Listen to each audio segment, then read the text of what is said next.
Previously on the American Justice Podcast. So there's lots of different areas within all of them that there's a lot more to the story than what's really being told. And I believe there's more people involved than if Brandon so-called did it. And out of the three that Brandon, in my opinion, and based on my expertise, with a high level of certainty, that Brandon is innocent. There is an epidemic in America's criminal justice system. The prosecution and conviction of innocent people for crimes they did not commit. Welcome to American Justice. The American Justice Podcast Army works to free men and women wronged by the criminal justice system.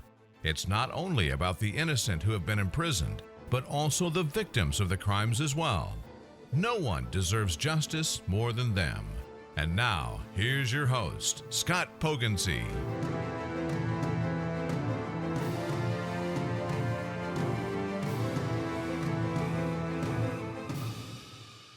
Welcome back, AJ Army, to your podcast. I really hope that last week you found Susan Constantine's analysis of Brandon, Mike, and Charla as interesting as I did. I cannot thank Susan enough for her commentary on this case. She will definitely be highlighted in the upcoming documentary about this case, and her insight is absolutely essential to understanding this case as a whole. Thanks again, Susan. We appreciate you. In today's episode, we're going to dive into the remainder of the Shitkicker friendship trifecta. I believe, and I'm sure you will as well, it's easy to see why Mike Etherington was designated ringleader and silver-tongued devil of the group, the All-American quarterback of the Rumor Bowl, leaps and bounds above his local competition. Yep, the other two lie somewhere between King of the Hills Bill Dowertive and Sling Blades Carl Childers. Perhaps I'm exaggerating a little, but it sure made some fun while writing this episode.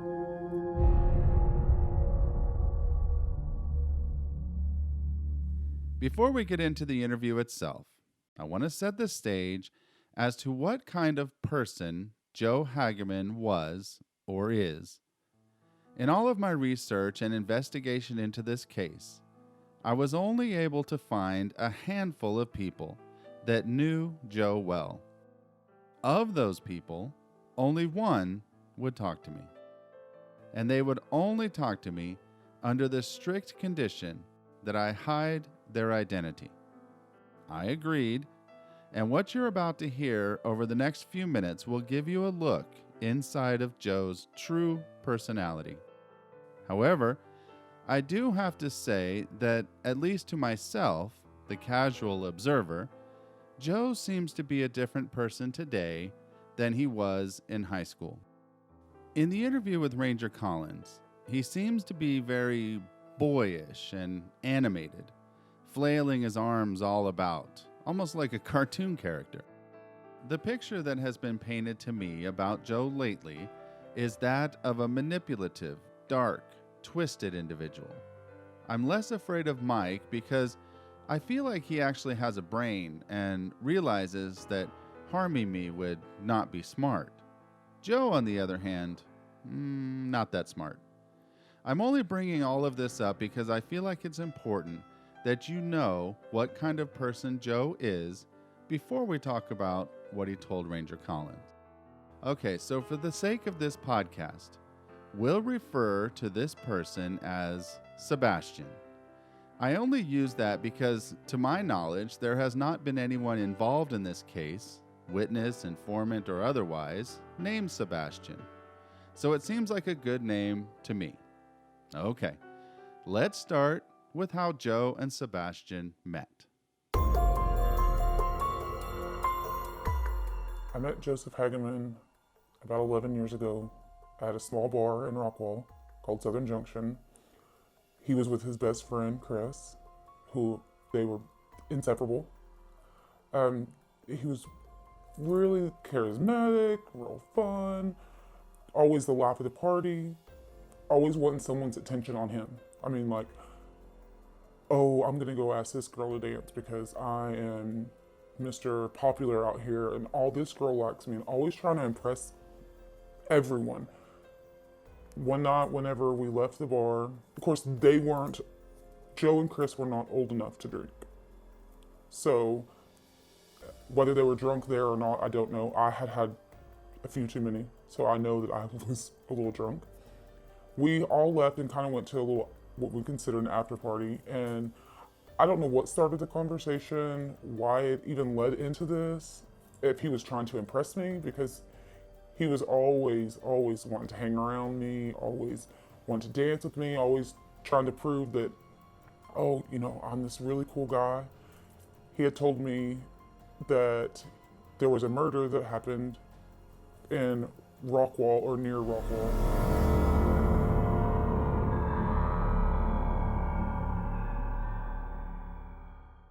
All right, so there we have it. They're bar buddies. We'll get into the details of that story about Joe's friend whose parents were murdered in a minute. It sounds intriguing, almost like somebody should do a podcast about that. I can't wait. But first, let's find out what Sebastian thinks of Joe as a person. Here's one incident that was a running theme throughout the interview.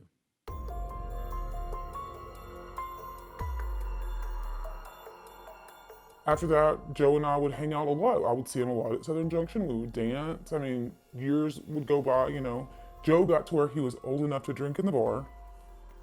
That's when things really got crazy. I would see Joe at the bar. He would be just wasted drunk. Nobody should be driving. That's how drunk, just wasted drunk. Hanging all over girls, hanging all over this person. I would walk up to him and he would hug me so tight that it was creepy feeling.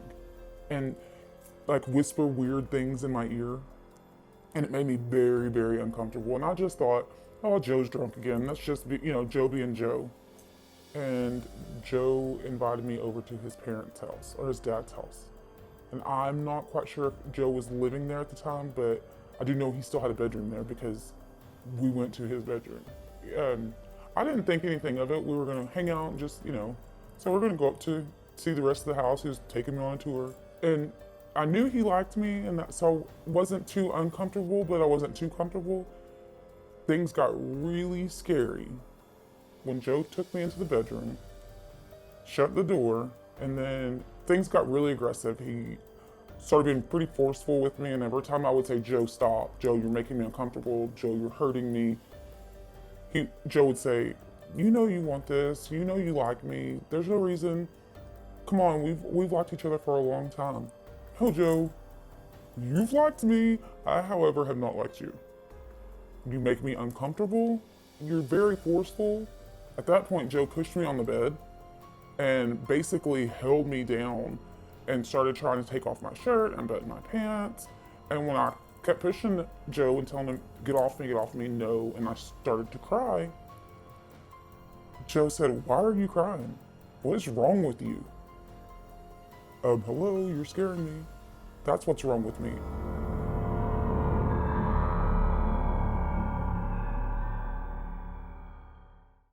Now, you may be thinking to yourself, okay, well, he likes to have sex forcefully. That doesn't mean anything. Well, here's a clip of Sebastian talking about a friend of his that had sex with Joe one night. And what happened the next morning, well, you'll have to hear it to believe it. But again, we're just trying to show the real Joe, not the one that he tries to portray to the world.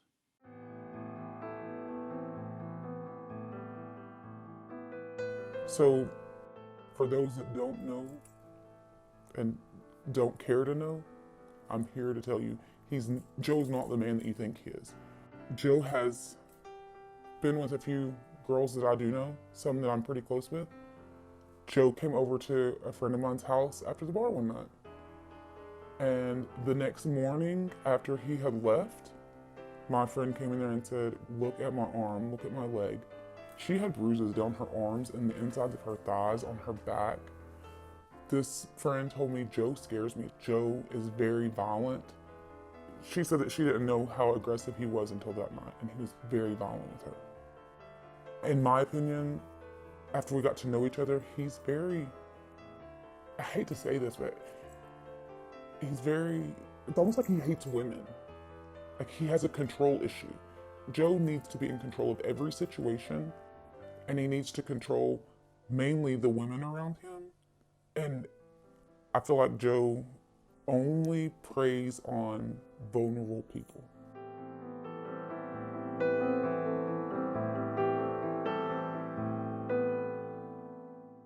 All right. I'm going to play one more clip from Sebastian, but I'm going to wait until the end of this episode. Not because I'm mean, but because he says something that I really want you to remember. In fact, I think we'll just end the episode with it. So don't go away. Okay, let's get into the actual interview with Joe. Ranger Collins goes through the standard introductions. Well, standard as long as you're not the defendant in the case. Remember, no one bothered to introduce themselves for the recordings when Brandon was interviewed to crank up the anxiety. Scare tactics. Anyway, Collins introduces himself to Joe Hagaman and gathers all of his contact information. Joe mentions right off the bat that they have no home phone. Sure, this is common practice in 2020, but in 2005? Cell phones were numerous, but expensive for an only means of communication. Reasoning? His father had a temper, got mad at the phone company, and ripped it out of the wall. Sudden bursts of anger? A temper? Access to the Woodruff family? Nope. Never looked into as a potential suspect either. Joe claims to have known the Woodruffs since he was in the 6th grade, which makes it a good 6 or 7 years at this point.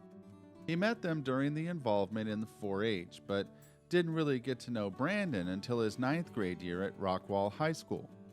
This interview occurs during most of the group's freshman year in college, and they all seem to have separated to different locations for the sake of school and work.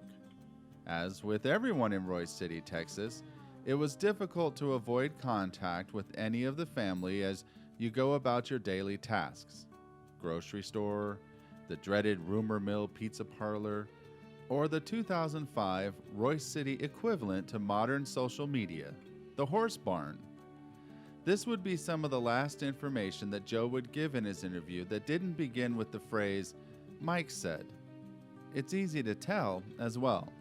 He hits all of the same exact points of interest in almost the same exact order as Mike Etherington's confession in the Collins hot seat. These boys should win an Oscar. He begins with Brandon's ability to lie to his parents at the drop of a hat, just like Mike said. School night excursions were obviously a big no-no in the Woodruff home, and Brandon wasn't a fan of the family rules. As a man who was once a teenager, I can relate, and I never murdered anyone in the process. Yet for some reason, the Shitkicker crew considers this a damn near stoning offense and continues to bring it up during their high school drama confessions to Ranger Collins. Brandon seemed to be able to silver tongue his way out of almost any situation by immediately and randomly concocting stories off the top of his head. Lots of people have the ability to do this, so I'm not quite sure why this is a red flag. I mean, anyone who works in radio, television, or film can do the same thing. If this is relevant information, then Stephen King is the world's most lucrative murderer. Damn, he's gotten away with it all these years. But then again, to a 19-year-old boy who wouldn't unzip his own pants and urinate without Mike Etherington's instruction, I can see where this gift would seem like modern-day witchcraft. Our suspect's poker face was legendary in the eyes of our shit-kicking informant. Makes me wonder what he thought of the invention of fire and indoor plumbing. Brandon was an actor, after all. It goes with the territory. I find it easier to believe that Brandon turned his back on these guys as soon as he discovered life outside of small-town North Texas. I can imagine he didn't want to be the fourth guy hanging out in the alley drinking beer every afternoon discussing the cut radius of a riding lawnmower or saying, "Yep," continuously. Brandon began inching his way away from Joe before graduation, and the trio were never quite able to comprehend the reasoning. For the sake of a good bit of opinionated rambling, here's a life lesson for Joe Hagaman, Dustin Perry, Mike Etherington, or anyone else listening to this podcast who finds Brandon's friendship logic disheartening. Whether it be the military, college, or just adult life in general, we all change at some point. The things we loved as children no longer hug us back the way it used to. I mean, hell, even Jackie Paper left Puff the Magic Dragon at some point. Painted wings and giant swings make way for other toys. One great night it happened, Jackie Paper came no more. Then Puff that mighty dragon, he ceased his fearless roar. No, I wasn't alive when that song was written. I'm just cultured, all right? Anyway, sometimes, to some people, all it takes to understand this is traveling outside of your hometown or your comfort zone. Life is full of discoveries outside of childhood, and we all find things we wish we'd found 10 years sooner. All of us. Whether it be sexual orientation or our style of dress, or something as trivial as the food we eat or the music we listen to. We all change after high school. If you didn't, you're probably still standing in that same alley with your childhood friends, 3 beers in, and discussing lawnmowers. If you are, that's fine. I'm glad you found something that you believe in. Just do me a favor. Don't condemn those who took their leap of faith and found something new. All right, rant complete. So let's discuss that infamous fight between Joe and Brandon at school. Someone had thrown eggs at Brandon's house and truck, and, for some unknown reason, Joe was the main suspect. Joe never bothers to tell Ranger Collins why he was a suspect. Perhaps Mike Etherington failed to instruct him on that part, but Brandon confronted Joe one morning before school. The two boys entered into a screaming match. A couple of blows were traded, and the inevitable rolling around on the ground, the official Southern way of fighting, commenced. Eventually, the altercation was separated by the other 2 members of their group, and the pugilists went their separate ways. Joe headed straight for the principal's office without provocation, almost as though the event was scripted and planned. And Brandon headed straight to the parking lot, in a rumored attempt to smash in Joe Hagaman's windshield with a baseball bat. I never knew of anyone during my high school days to voluntarily offer their wrongdoing to the principal. But look at who we're dealing with here. Baseball bats and windshields? Oh yeah, common practice in small-town altercations. Here's Joe's description of that event.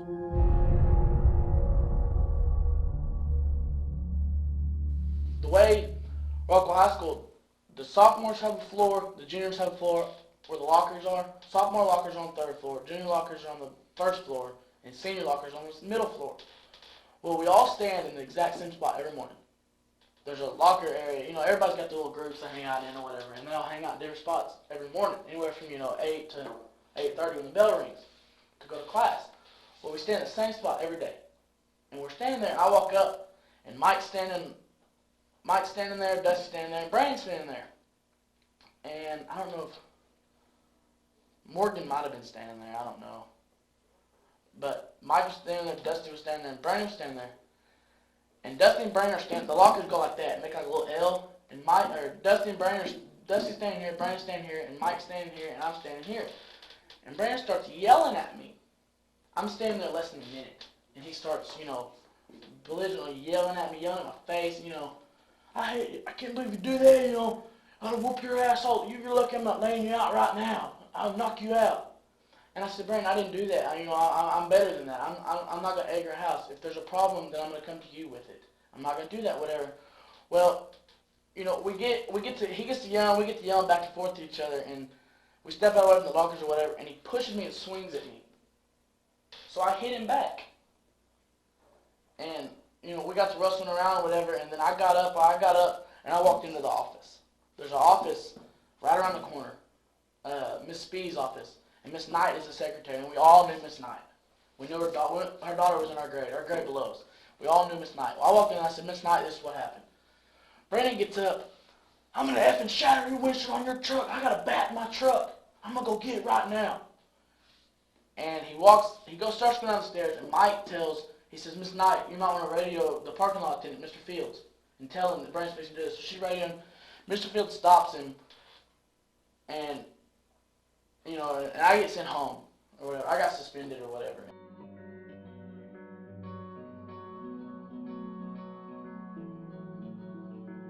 So Joe is suspended and Brandon is not. Yet Joe was the innocent one, defending his honor. Interesting story you got there, buddy. All right, so next, Joe is asked by Ranger Collins about Brandon's steroid use and if he'd killed his own animals. If you remember correctly, these were two things planted inside of the investigators' heads by Michael Etherington. Joe responds with what I assume is another well-rehearsed story and, like most other things mentioned in his interview, gives away way too much detail. He admits to never seeing any of these things with his own eyes and claims that they're things that he had heard from Mike Etherington. Like much of the information on this case, none of it is validated, and most of it is based on pure speculation. He did claim to see a wound on Brandon once from his rumored steroid use, but never actually saw Brandon shooting up the performance-enhancing drugs. Even though it resembled a spider bite, Joe claims that it was from the steroid use. Did he actually see it? No, of course not. Now, I'm going to play for you something that stood out to me as very peculiar. When Joe is telling Ranger Collins about the alleged steroid shot gone bad, aka spider bite, he tells Ranger Collins that Dustin Perry was actually the one that saw it and said it resembled an infected needle insertion point. Immediately, Ranger Collins asks, Perry? Dustin Perry? Do you have a number for him? Now, of course, anyone in a truth-telling session would be like, sure, here you go. Here's Perry's number. He'll back me up. But what does Joe do? Well, you'll see.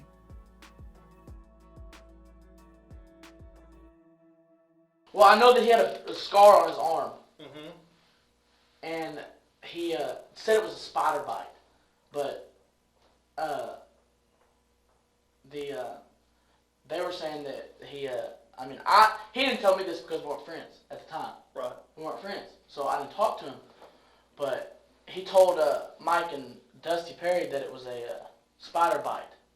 And they were all, no, that's not a spider bite. He's been injecting steroids in himself because Dusty working at the vet or whatever, he knows where to inject, in animals or whatever. Mm-hmm. And you're supposed to put it in a muscle. And Brendan asked him where you would inject. If you were going to inject steroids, where would you do it? So, and Dusty told him, put it in your butt or put it somewhere where where you have enough muscle. Okay. So, I'm not. You never saw that with your own eyes, though. I saw the scar, but I never saw him do it. And I'm not saying, damn it, I'm not saying that. You need a Kleenex or something? You want us to get you a Kleenex? No. It'll stop bleeding. If you'll let it clot, it'll probably stop. Yeah, but I never saw him put it in his arm. Okay. But I saw the scar, and there was a bunch of pus coming out of it, like it was ate away the muscle tissue or whatever was in there. But it was pretty nasty. Could it have been like a brown recluse bite or something? Perry said it didn't look like a brown recluse bite. He said it looked like somebody that had. I'm not. That's Perry? I'm not putting him out, but. It's Dustin Perry? Yeah. Dustin. We all call him Perry. Okay. I think it's Dusty. But. And what is his, do you know a number for him? Yeah, I do, but do I have to give it to you? Well, look, I mean, He said he was gonna come. I mean, I told him that y'all, like he told my mom that y'all had a list or whatever that y'all of people y'all. yeah, wanna we're talk going to be to. contacted. And I mean, I can find a telephone number from him, but it's just easier if you give it to me. I mean, he'll get mad if I give him your cell. Oh, he's not going to get mad. He's not going to get mad at you. But You can tell him just like everybody else has said that I held you down and made you give it to me. yeah. 214.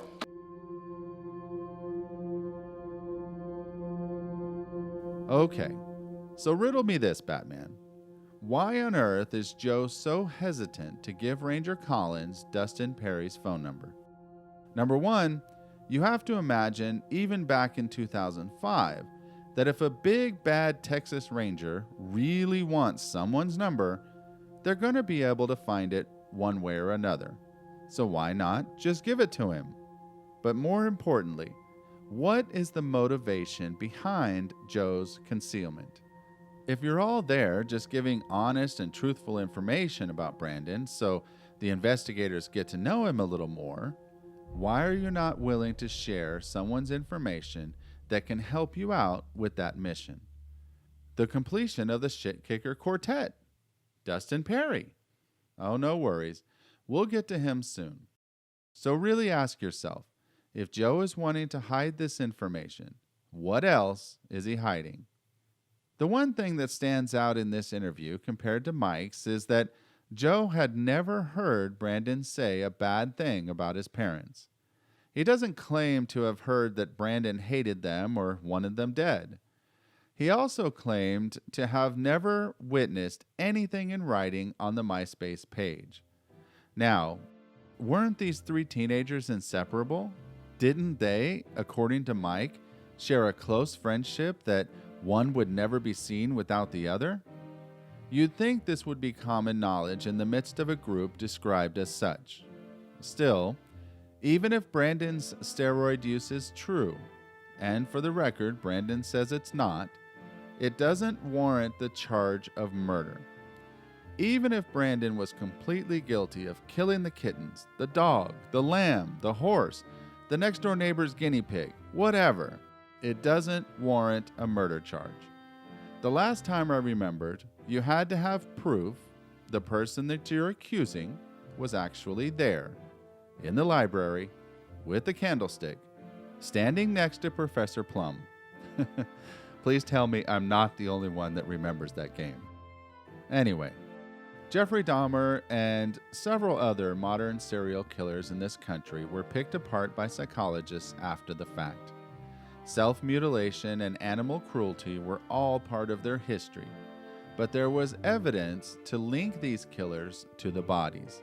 Nobody is arguing that if the cases of the animal deaths were actually proven to be Brandon, that it wouldn't tend to show the beginning of a murderous pattern. However, in Brandon's case, there was absolutely no evidence to show that he killed any of these animals. In fact, it's quite the opposite. We have presented evidence to show you that Dennis suspected Mike Etherington of at least killing the prized dog.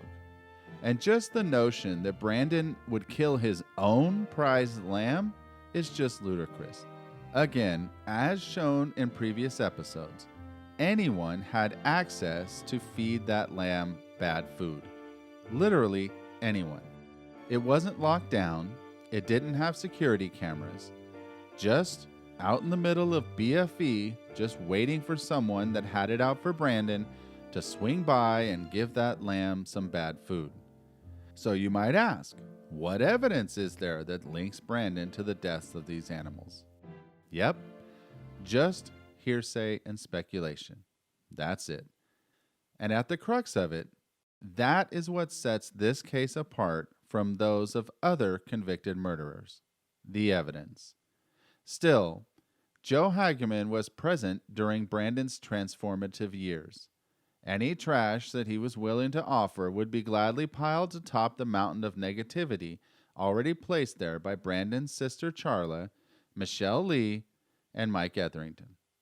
It would eventually be enough to sway a jury of homophobic small townies into a conviction.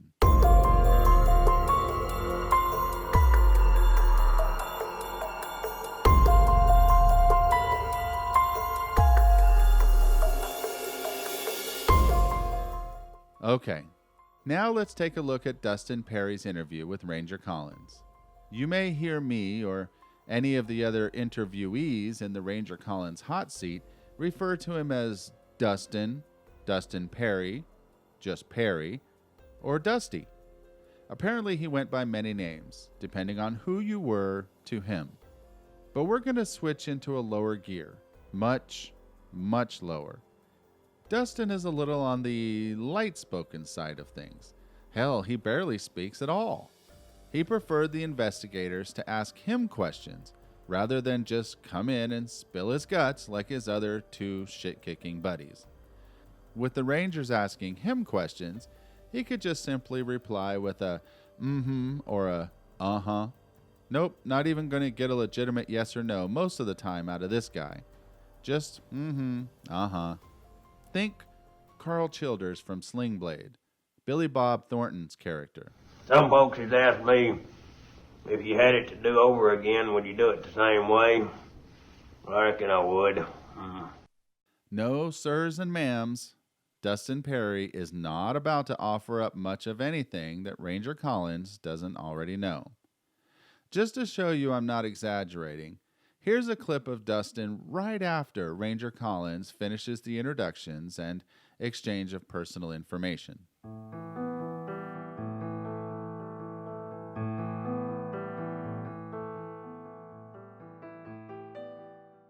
Okay, well, can we just kind of start when the first time you met him? And I guess, I don't know. How about Q&A? is that easier for you? Easier. Okay. I don't talk much. That's fine. How long have you known Brandon Woodruff? When did you meet him? Sophomore year, so I don't know. Sophomore year of high school? Yeah, whatever that is. Okay, were both of you sophomores? Mm-hmm. Yeah, we're same grade. Okay, and how did you meet? Just a class together? Was it through ag? What was it? My brother, I don't know if he dated his sister, but something like that, and that's how I met up with him. Okay. They had something and just started like that, and then... Well, do you know his sister? Charlie? Yeah. Do you know her? Mm-hmm. Can you tell us anything about her? I mean, I don't know her that well. I mean, I know her a little bit, not much. If your brother dated her, you would think that maybe he's got some stories or something. He may have, I don't know. Okay, but he never relayed them to you? No. Okay. All He right. lives in South Dakota right now. Okay. All right. So sophomore year, you meet Brandon. Describe him to us. What was he like? I don't know, just in country and that kind of deal, and the FFA, all that mess, you know. The same kind of thing I was, so. Okay.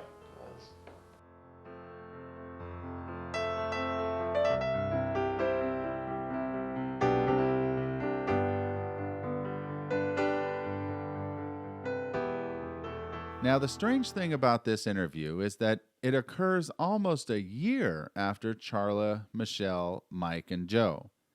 Why did the investigators wait so long to speak with someone so important to the case? I mean, he was important, right? He was one of the three amigos.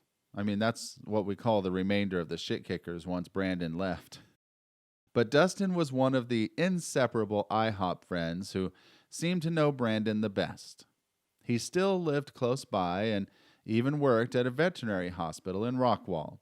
So why did they wait an entire year? After all, both Joe and Mike were the ones that told Ranger Collins that Perry was the one that thought Brandon's spider bite was actually an infected needle stick where the steroid injection went wrong. Again, not sure how any alleged steroid use would fit into a murder mystery, but Ranger Collins and the other Shitkickers sure did seem awful interested in it. So a year later, he finally pulls Dustin into the Ranger Collins hot seat. Why so long? Hell, why do we keep asking ourselves these questions? Why did the investigators do anything they did? Okay, let's talk about the content of the interview. Dustin Perry claims to have known Brandon Woodruff since his sophomore year in high school. Perry's brother had dated Charla Woodruff. Ranger Collins takes this one opportunity to ask Dustin if his brother had any interesting stories about Charla, and you can't help but think, if only for a second, that perhaps they have exhausted all their resources in pinpointing Brandon to the murders, and maybe, just maybe, they're zeroing in on her as a suspect. But you'd be disappointed if you did. Dustin doesn't know anything. To tell you the truth, the interview doesn't get much more interesting than that. Until the very end.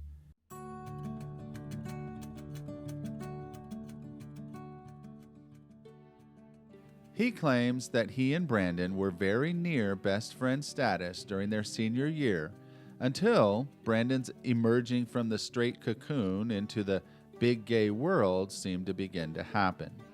He actually went to Denton once to meet with Brandon's new friends face to face, but doesn't offer the investigators any information whatsoever into the mysterious friends' identities and behaviors.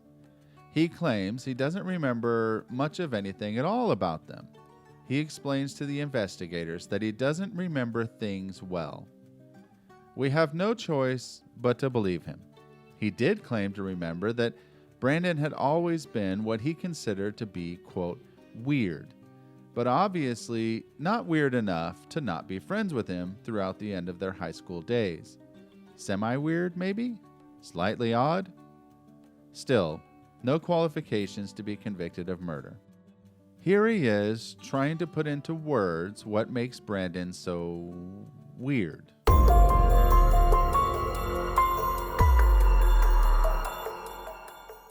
That kind of weird, outgoing, just getting attention kind of thing. Okay. But I mean, the thing is it's my understanding that he kind of did that all through high school. Mm-hmm. So it wasn't weird enough to where you wouldn't hang out with him and consider him your best friend right there in high school. No, but I don't know, it's hard to explain. He started acting kind of queer-like, I don't know, I just don't like when the guys start tanning and bleaching their hair and dancing in LeBairs and all that. Okay, now we've heard about this LeBairs thing, mm-hmm. All right, but I haven't been able to substantiate that at all. No, that's just what he told me. He told you he was dancing at LeBairs? He was dancing at LeBairs amateur nights on Thursdays, I think it was. Okay. We had been told amateur night, but we've also been told that he was getting a paycheck from them. And I just don't know that, well, I would assume that if you get a paycheck, paying, that would be on, they'd be taking Social Security out, things like that. I don't know if he got paid or not. I don't know. Okay. Well, why else would you go dance? Well, I guess for the thrill. I guess Brandon, though, Okay. All right. So what you're saying is you and I wouldn't go dance and do that for free, but Brandon would go do it just for the thrill. Yeah. Okay. All right.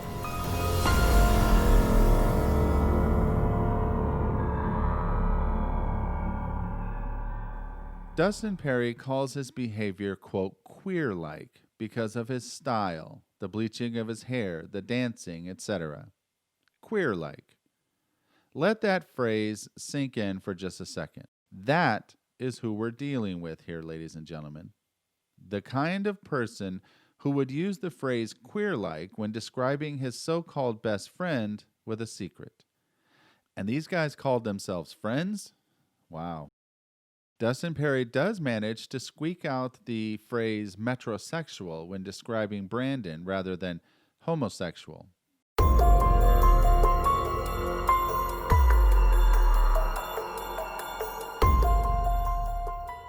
All right, but you knew him. And if I ask you straight up, was Brandon heterosexual or homosexual, what would you tell me? I'd say metro. I don't know if he was gay or not. I hope not. Okay. I'll give him a few extra points for reaching out beyond the limits of his microscopic vocabulary. But then he turns right around and says he doesn't know if Brandon is gay or not, but he sure hopes not. Ugh. I hope he grew up. Although, there's some fully formed adults that still have this kind of mindset. This is what we're dealing with, ladies and gentlemen. Small towns and small minds. Okay, continuing on. Perry's interview reads like he's just one of the, quote, good old boys from a small town with little care for things outside of his own world. Just a good old boy, never meaning no harm. Breaks all you never saw, been in trouble with the law since the day they was born. I can't really bash that, no matter how hard I try. It seems like a simpler way of life. I can't help but wonder how that lifestyle is paying off for him in our current world of 2020. He goes on to say that like Charla, Michelle, Mike, and Joe before him, that Brandon was a liar. He lied to his friends and his parents like a professional. Nothing of any significance, mind you, but lots of little things. Exaggerated stories about where he was and what he was doing when it came to his parents' knowledge. Typical teenage stuff, but in hindsight, probably not the greatest idea for someone who would face a double homicide charge in his near future. If ifs and buts were candy and nuts, we'd all have a Merry Christmas, wouldn't we? Take note, kiddies. This is a prime example of why you shouldn't tell lies to your family and friends. You might have to meet with Ranger Collins someday, and then you'll all be screwed. The one thing that Dustin Perry and Brandon Woodruff always disagreed on was how close Dustin was to the Lee family. Brandon, for whatever reason, didn't like Dustin being around Morgan and wasn't afraid to show it. Dustin even tells a story of Brandon chasing him down in his pickup and cornering him in his own driveway. Again, like most other stories, we have to wonder if this is even true. But it's still more high school jealousy and drama that's not worthy of a murder charge. As with everything revealed by Mike and Joe and Dustin, none of it has anything to do with Dennis and Norma Woodruff. Even when it comes to Brandon's suspected use of steroids and animal abuse, Dustin also claims to know nothing personal about any of it.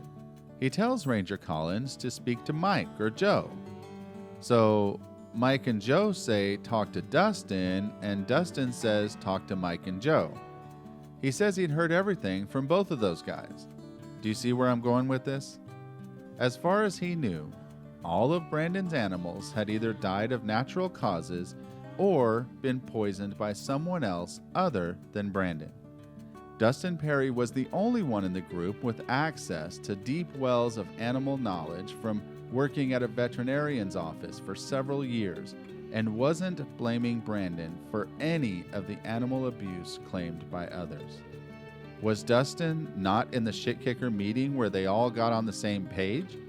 It's nothing like what the others who'd come before him described, which is probably why most of this information wasn't used at trial. It did not fit the agenda of the scary homosexual murderer. Dustin Perry claims time and time again that he doesn't know anything about what they've asked. It's easy to see that Dustin Perry isn't playing into Ranger Collins' hands like the others did, and the interview is wrapped up fairly quickly. Perry knows little or isn't willing to offer up the information. There's one thing that I find particularly interesting about Dustin Perry's interview with Ranger Collins. He asked Dustin to relay a message to Mike, Michelle, and Morgan Lee for him. It would be later revealed that the Lee family had been dodging all phone calls and contact with Ranger Collins for some unknown reason. Why had the Lee family dropped off the face of the earth when it came to Ranger Collins? What was so important that he still needed to make contact with them? And why were they dodging him? Why were there still investigations by the Texas Rangers going on at all? A year after the arrest? In the next 2 episodes, we'll try to answer those questions. We will cover the remainder of Ranger Collins' investigative report. Maybe we'll finally uncover the evidence that got Brandon convicted. You'll just have to tune in to find out. Okay, so we'll end the episode there. As promised, I'm going to play that last clip from Sebastian for you. In fact, we'll use that as the ending clip and won't even have a preview of next week. But you will not want to miss next week. All right, until then, don't forget, stay aware, stay strong, and get involved. See you then.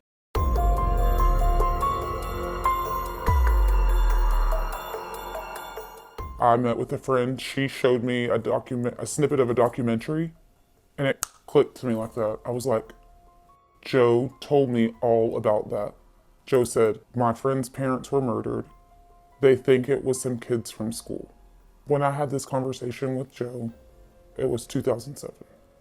Brandon had already been arrested and in jail. When I found out and realized what Joe was talking about and who Joe was talking about, I was confused. I didn't understand if some kids at school did it, but already Brandon's sitting in jail, and I'm hearing about it 2 years after, in 2007, when he was arrested, I guess, in 2005. Doesn't make any sense if some kids at school did it. Why was he telling me about a murder that happened that some kids at school did, but someone's already been arrested for? The general public thinks that Brandon did it. The prosecuting attorney thinks that Brandon did it. Everyone's led to believe that Brandon did it. I 100% believe that Joe had something to do with the murder of Dennis and Norma. I believe he saw Brandon as a weak party, and that Joe could manipulate the situation to hurt Brandon. For whatever reason that he wants to hurt Brandon, Joe preys on weak people.